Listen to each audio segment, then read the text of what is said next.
या रमाबाई, पाहिलेत कोण आलेत? ओळखलेत आपण? हे आमचे गणेश वासुदेव जोशी, यांना आम्ही सार्वजनिक काका असे संबोधतो. नमस्कार करा. काका नमस्कार करते. औक्षवंत व्हा. आणि सार्वजनिक काका, या आमच्या रमाबाई रानडे.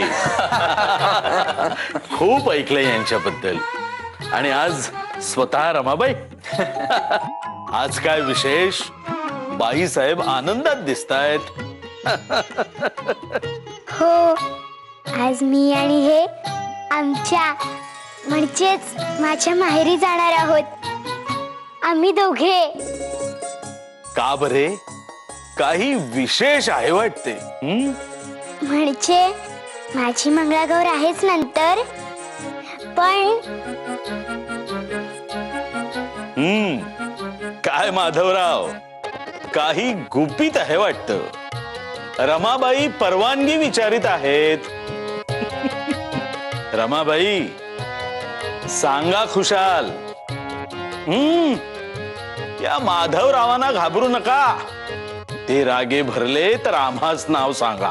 आम्ही 2 धपाटे घालू यांच्या पाठीत. काय माधवराव? हो हो, अधिकारच आहे तो आपला. रमाबाई सांगा. म्हणजे मी एक संपूर्ण धडा म्हणजेच हितोपदेशातील एक संपूर्ण गोष्ट वाचून दाखवली यांना. माझ्या माहेरी मंगळागौरीला जाण्यासाठी ही चट घातली होती ना यांनी. अरे वा, चांगली युक्ती आहे. मी धडा वाचला म्हणून आम्ही आजच आईकडे जावयास निघणार आहोत. But I am extremely sorry Rama. हं? आम्हास आपणास सांगावयास खरेच वाईट वाटते आहे. आम्ही आपणास सांगितल्याप्रमाणे आज आपण नाही जाऊ शकत.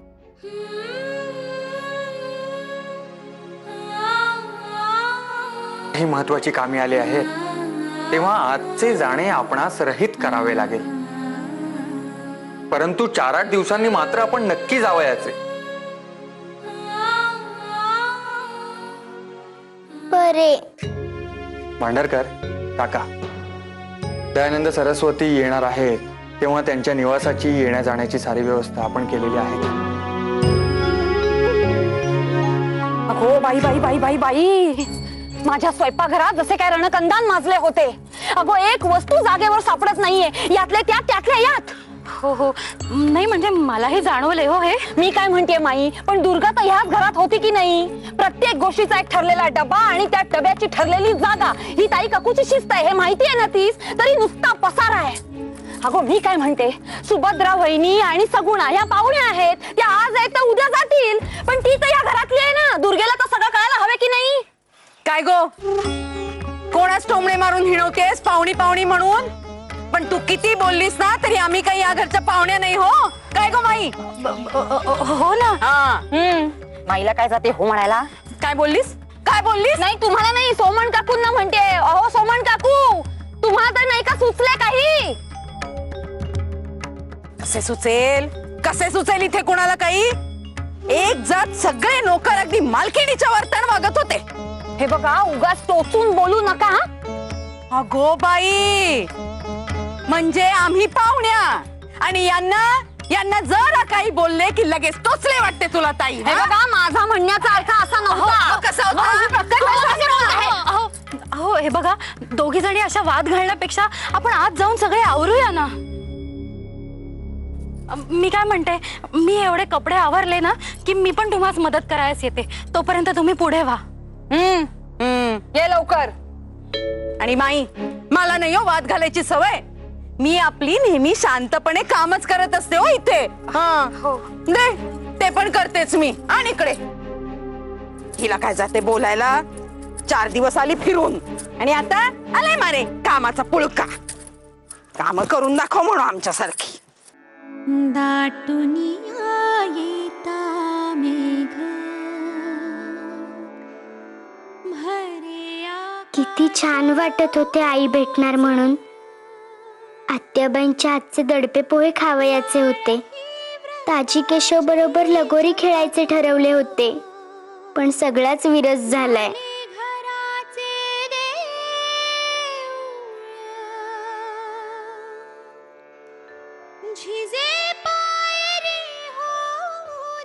नुसते बसूनच राहावेसे वाटते आहे.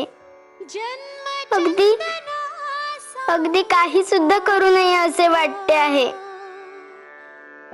त्याच्या कृतार्थ डोळ्यात झोले रमाबाई, तुमच्या शेजारी बसलेलं चालेल ना? अहो, असे काय विचारताय? चालेल ना. पण सुभद्रा काकूंनी तुम्हाला शेवग्याच्या शेंगा आणावयास सांगितल्या होत्या ना? मग तुम्ही इथे माझ्या शेजारी बसला आहात हे बघून त्या तुम्हाला खूप रागे भरतील.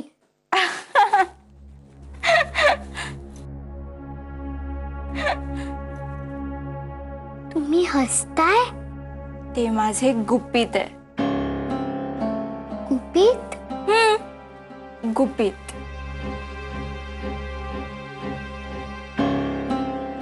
गुपित? हो, सांगते. मुख्य शास्त्री राम दीक्षित आपटे यांचे चेले बळवंत नेने आमच्या तीर्थरूपांशी अशी वर्तणूक करतील असे आम्हास कदापिही वाटले नव्हते.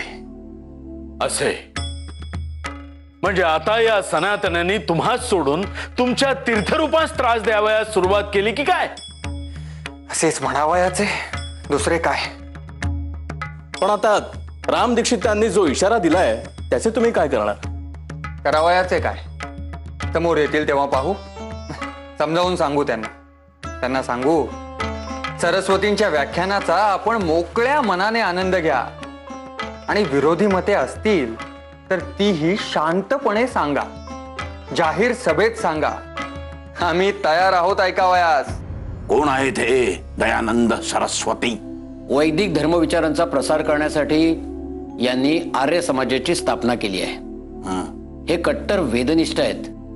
यांच्या मते वेदांमध्ये मूर्तीपूजा सांगितलेली नाही, चैतन्याची उपासना सांगितली आहे. शिवाय स्त्रियांना आणि शूद्रांना वेदांचे अध्ययन करण्याचा अधिकार आहे असे यांचे मत आहे.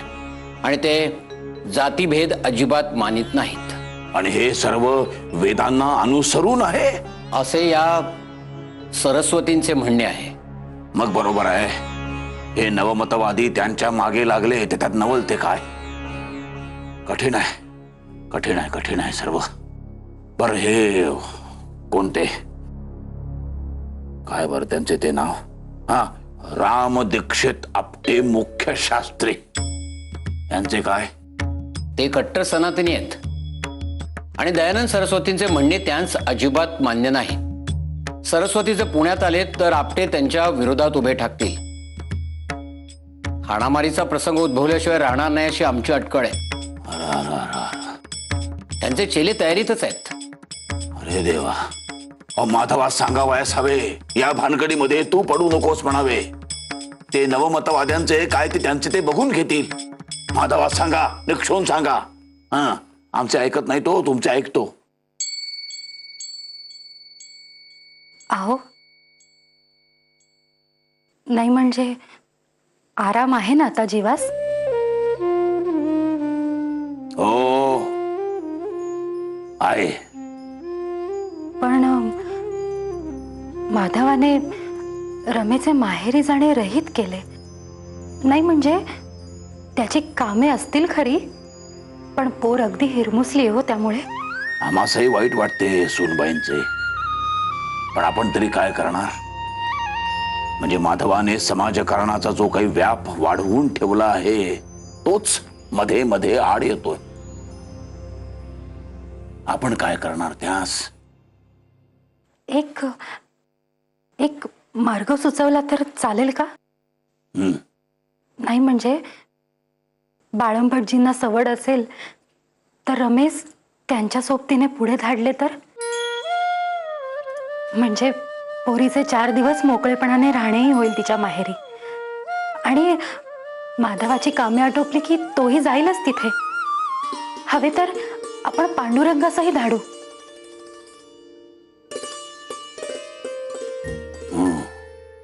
योजना चांगली आहे.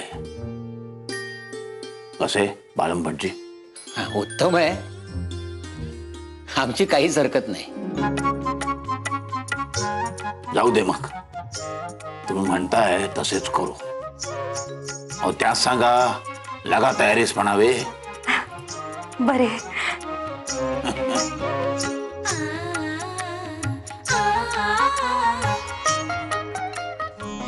हो, आपण पटापटा कामे केली ना रमाबाई, तर घरातल्या मोठ्या बायका आपल्यालाच कामाला जुंपतात.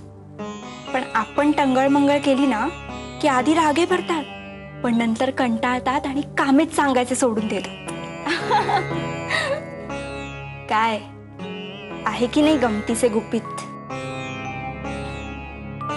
मी तर नेहमी असेच करते आणि मग साऱ्यांची मजा पाहते. पण तुमचे तोंड का असे उतरलेले? आज मी माझ्या आईच्या घरी जाणार होते, पण जायचा बेतच रहित झाला. मला खूप वाईट वाटते आहे. अहो अहो, असे रडायचं नाही. काही रडून काही सुद्धा मिळत नाही. मग आपण हट्ट करायचा, रुसून बसायचे. कोणी काही सांगितले तर अजिबात ऐकायचे नाही. म्हणजे असे, लहानपणी बाहुलीसाठी हट्ट करायचा ना आईकडे, तसेच. त्याच्याशिवाय काही मिळत नाही. यालाच स्त्री हट्ट म्हणतात. काय म्हणतात? त्रिहट्ट.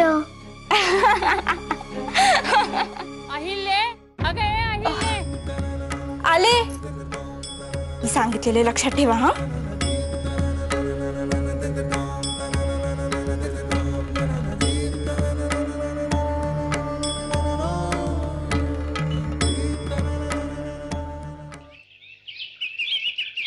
आई आई आत्याबाई काय सांगत होत्या की तू सकाळपासून काही घेतले नाहीस म्हणून. आई का करतेस असं?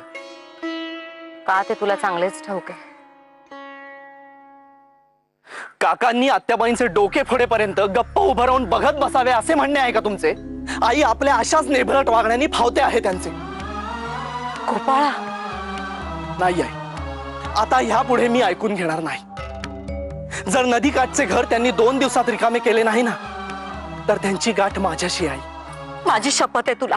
आई, होय गोपाळा, माझी शपथ आहे. तू कुणाला काहीही बोलणार नाहीस आणि कोणत्याही परिस्थितीत हात उगारणार नाहीस. पण आई, गोपाळा, गोपाळा, ही तुझ्या आयुष्यातली कसोटीची वेळ आहे. आता ताईपणा करून कायमचे रक्तरंजित वैर पत्करायचे आणि पुढच्या पिढीसाठी विषाची पेरणी करायची, की मर्यादा पाळून, राग आवरून पुढचा हा सगळा अनर्थ टाळायचा, हे तुला ठरवायचंय. माझा विश्वास आहे माझ्या मुलावर. तो काही झाले तरी माझा शब्द मोडणार नाही. गोपाळा, आपली बाजू सत्याची आहे आणि सत्य धाकाने सिद्ध होत नाही. त्यासाठी संयम आणि सभ्यताच लागते.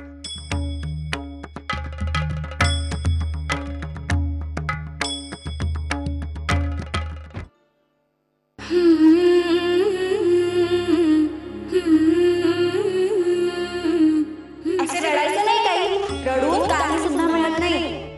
आपण हट्ट करायचा, रुसून बसायचे. कोणी काही सांगितले तर अजिबात ऐकायचे नाही. लहानपणी बाहुलीसाठी हट्ट करायचा ना आईकडे, तसेच. त्याच्याशिवाय काही मिळत नाही. यालाच स्त्री हट्ट म्हणतात. काय म्हणतात? त्रिहट्ट.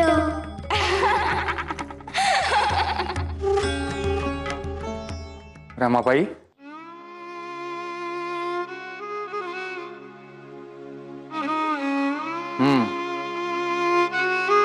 आपला हिरमोड झालेला आहे याची आम्हास कल्पना आहे, पण रमाबाई काम महत्वाचे. रमाबाई, आम्ही आपणा शब्द दिला आहे आणि तो आम्ही पाळणारच. पती म्हणजे आपले सर्वस्व हे ध्यानात ठेव. पतीस मान द्यावा आणि केवळ रीत म्हणून नव्हे तर अगदी मनापासून. आपण हट्ट करायचा, रुसून बसायचे आणि पतीचा शब्द अंतिम हे लक्षात ठेव. कोणी काही सांगितले तर अजिबात ऐकायचे नाही. सौभाग्यवतीसाठी पती हाच तिचा परमेश्वर. ह्यालाच स्त्रीहट्ट म्हणतात. ह्यालाच स्त्रीहट्ट म्हणतात. स्त्रीहट्ट म्हणतात. काय झाले? आपण जेव्हा म्हणाल तेव्हाच जाऊ आईकडे. मी काय म्हणते माधवा, नाही मी इकडे बोलले, तुला काही सवड नाहीये. तेव्हा इकडचे असे म्हणणे पडले की रमेश बाळम भटजी आणि पांडू सोबत पुढे पाठवावे, म्हणजे तिलाही 4 दिवस अधिक राहता येईल माहेरी. आणि तुझी कामे झाली की मग तूही जाशील. कसे?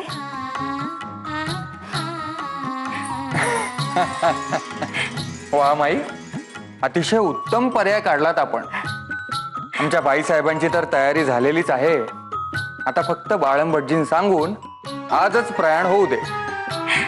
हो, तसंच करते. काय रमाबाई, आता तरी झाले ना हो तुमच्या मनासारखे? हो माई. माधवा, आता आई भेटणार आहे हो एका मुलीस.